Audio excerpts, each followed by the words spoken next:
Good evening, guys. How are we all doing? So Dan from Trading with Dan here. This is our Bitcoin evening wrap. So if you guys wouldn't mind smashing that like button, and we will go straight over to those charts. So Bitcoin on the 4 hour, we are at that level, at this horizontal box that we've had drawn in since way back when. And yeah, we're looking to get back above here and potentially go bullish. So have we got the fuel to break through now? Will we get up? Will we basically make a move into this zone, into the 11Ks, towards the mid 11Ks, or are we going to have to play a bit of a pullback? What is immediately obvious to me, immediately obvious, but what I can clearly see is the fact that we do look like we're getting an ascending triangle of sorts in here. So that could indicate we are going to potentially have a pullback to obviously the basically to the bottom of the triangle, not the bottom, the bottom the trend line, the bottom of the triangle. So yeah, I mean that literally could take us anywhere into mid 10,000s again, high 10,000s. And yeah, obviously we would still be in the same potentially potentially reversal of this downtrend. So continuation of trend formation. So yeah, that's kind of what this does look like to me. We'll extend this out as well a bit as well, just in case you do end up being in here for a while, and we'll extend that up to here. But that doesn't have to be the case. We're still quite mature in this potential formation. So obviously we are fully within, Bitcoin is fully within its rights to break out of it now anyway and continue to the upside. So what we are, so realistically we're at the weekend now. Actual real markets, traditional markets are closing soon. So yeah, obviously we're gonna have to we're gonna have to wing it on our own this weekend, guys. But yeah, whilst speaking of traditional markets, we'll have a look at just how great they are looking though. These will be great closers for us, weekly closers for us. As you can see, dollar index, I mean, it wasn't necessarily looking like it was going to hold this level as we have been talking about. So down down we go, down we go. I'm sure I had another line drawn in here. Oh no, sorry, it was here, wasn't it? Was it? No, it wasn't. I'm sure I had another line drawn in here saying that this could be a bit of a catch point, which is basically where we are at now. I don't know how that could possibly have disappeared. Maybe if I click redo, see if it comes back. Keep redoing. No, that just takes us back to a different chart now. Anyway, not to worry, it wasn't that as important level. Realistically, the important level is this level here. So can we get down back? Can basically we get a 92 handle on the DXY, and then start to be looking particularly bearish. I will actually draw this horizontal in. I'm not sure where it disappeared to, and I know I'm literally drawing a line basically exactly where we are now, but I'm just sure this line should have been there. But yeah, we basically are at an interim level where I would expect us to potentially hold or bounce a little bit, but yeah, ultimately I expect us to lose that level, take this level out, and then just proceed lower. But clearly things don't move down in a straight line. And we have spoke about how the ebbs and flows of especially this asset, just how it moves. So yeah, but obviously this is particularly good. This was looking particularly bad for us in world markets, getting up there to near 95, and we basically at pretty much near 93. So that's a substantial move, and that is clearly what is giving Bitcoin its upward bias. So let's have a look at good old stocks that we were talking about. We were talking about the next target now was 10,000, 10,500. The next target was 3,500. So yeah, we did flirt with this important line quite a bit. We looked like we were in a sort of an ascending triangle, but an ascending channel, but we broke out the top of that anyway, just proceeded upwards. We had this level too, we take out that level. Yeah, our next target was basically 3,500. So doesn't look like we're going to reach it today in the next 5 minutes of trading. So it doesn't look like we're going to meet it this week, because obviously this is the last 5 minutes of trading this week. But yeah, realistically, it's looking really bullish. So even if it just holds this zone and trades sideways with it before attempting to move upwards, it looks extremely good. Nasdaq as well, above this level here. So Nasdaq looking really good as well. Yeah, I mean Nasdaq looking good. Let's have a look at good old gold. As good as gold. Yeah, gold obviously broken this horizontal here, so this is looking great as well. I mean, realistically, we are at the level that we broke down out of this pennant at. We're back at the level, so yeah, that's obviously particularly good. Silver looking excellent today. Well, 5.24%, 5.42% move. Silver looking good. You guys know how much I like silver, and yeah, I got loads of it.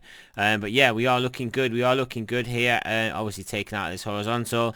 I mean, realistically, nothing really to stop us until around the mid 26s. Yeah, silver. I mean, the golden number for me for silver is 28. Get back up to 28, and we're gonna smash $30. And it is going to be looking fantastic.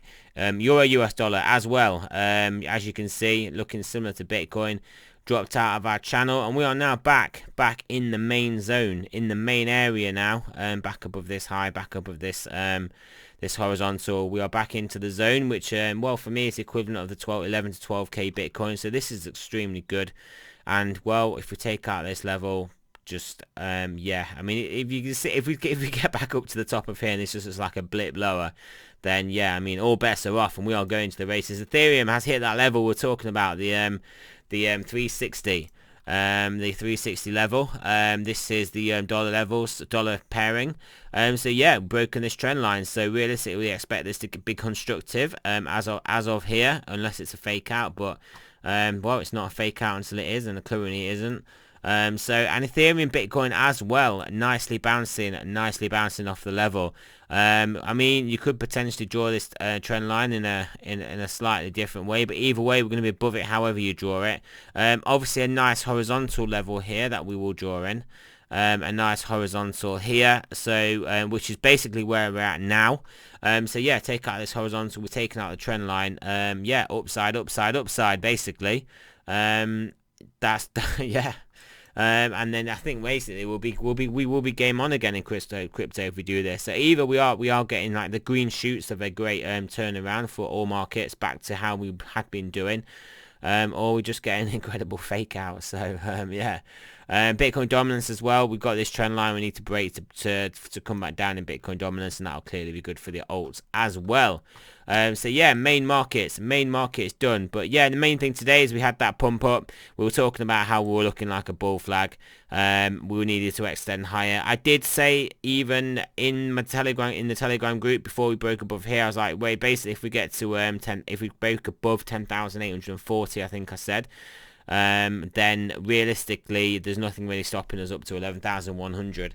So yeah, we did pause a bit around here, but yeah, we ran about that. Well, we came up to 11,100, didn't we? So now is a level where we can potentially pause. Maybe we'll come and back test this level. Maybe we'll just play out this zone for a bit. But obviously, world markets doing the same thing they're doing, as in the dollar down, stock market's up. Bitcoin is not going to be able to fight that insatiable risk on trend. So yeah, it is good to see. It is good to see after breaking 11k. We've actually held 11k most of the day today. I know we've had a tight range, not done a lot after this initial move. But yeah, we are holding above, 11k, holding above 11k. So obviously 11k is a probably psychological number. Some people may want to sell that, but we are for the time being holding above it. So, and yeah, I mean, stock market's pushing up into the close now. Let's have one look at Tesla. How is Tesla doing? Because it wasn't doing as well yesterday. Yeah. Tesla's realistically got to break sort of above where it is now. It's in a pennant. It's clearly in a pennant. It's got to break above this and then to go up. If not, well, I don't think it will trade down, but it could very likely just trade sideways. So So yeah, that is it for those markets. Let's have a look at the stochastics. How are they doing? 4 hour right up there again. It was getting up there this morning, right up there. Can easily get jammed up there whilst we've got these moving up. 10 hour got time to room. 12 hour got plenty of time to room. Room to move. Plenty of oh gosh, 20 plenty of road to run. 12 hour obviously the same. Daily looking very good. 2-day looking very good. 3-day looking good, or it's pointing up at least. 5-day turning back round. And yeah, I mean weekly looking like at some point it will turn back round. 2-week, bi-weekly can stay there. Monthly looking fantastic. So we are basically getting a lot of good signs for the stochastics. But all I will just caveat that with the fact stochastics weren't doing much because we tightened up so much. So as soon as we start to make a move, they're all of a sudden all going to pretty much align in that direction. So but that is still good though. That is good, and that is obviously the fact that stochastics align in that direction. When you're breaking out of a formation, they're aligning in that direction. That kind of tells you, well, you're having a breakout in that direction, and that's how we know breakouts do occur. So those two things do play hand in hand together. So yeah, but yeah, like I said, weekend price action now. No follow the leader. So we are on our own. But Bitcoin relative values, I think has got plenty of room to run. So we could easily break into this mid 11,000s over the weekend, play around this zone, maybe have a bit dip down, wait for obviously CMEs to open on Monday, and yeah, and just have a bit of fun in the 11Ks. I don't necessarily see, unless obviously something crazy happens over the weekend, that we will have any earth-shattering moves to the downside. But I do find myself saying that every weekend, ranging for the weekend. But I feel like from this level here, the range for us to be will be to the upside. Don't forget that the market manipulators, those bad market manipulators, are potentially going to be looking to squeeze people to the upside here, because that's where the liquidity is going to be at the moment. It is going to be to the upside. So that does give me an upside bias for the weekend, especially with these fantastic closes for major markets. Fantastic closes, guys. So yeah, that is it, guys. Remember, this is not financial advice. I am not a financial advisor. Always do your own research, and yeah, let me know in the comments if you want me to do a video about my 2 new farms that I set up today. Yeah, because they're going quite well. I did talk about them a little bit in the Telegram group. But yeah, let me know in the comments if you're interested in a video in that over the weekend, and I will speak to you guys soon.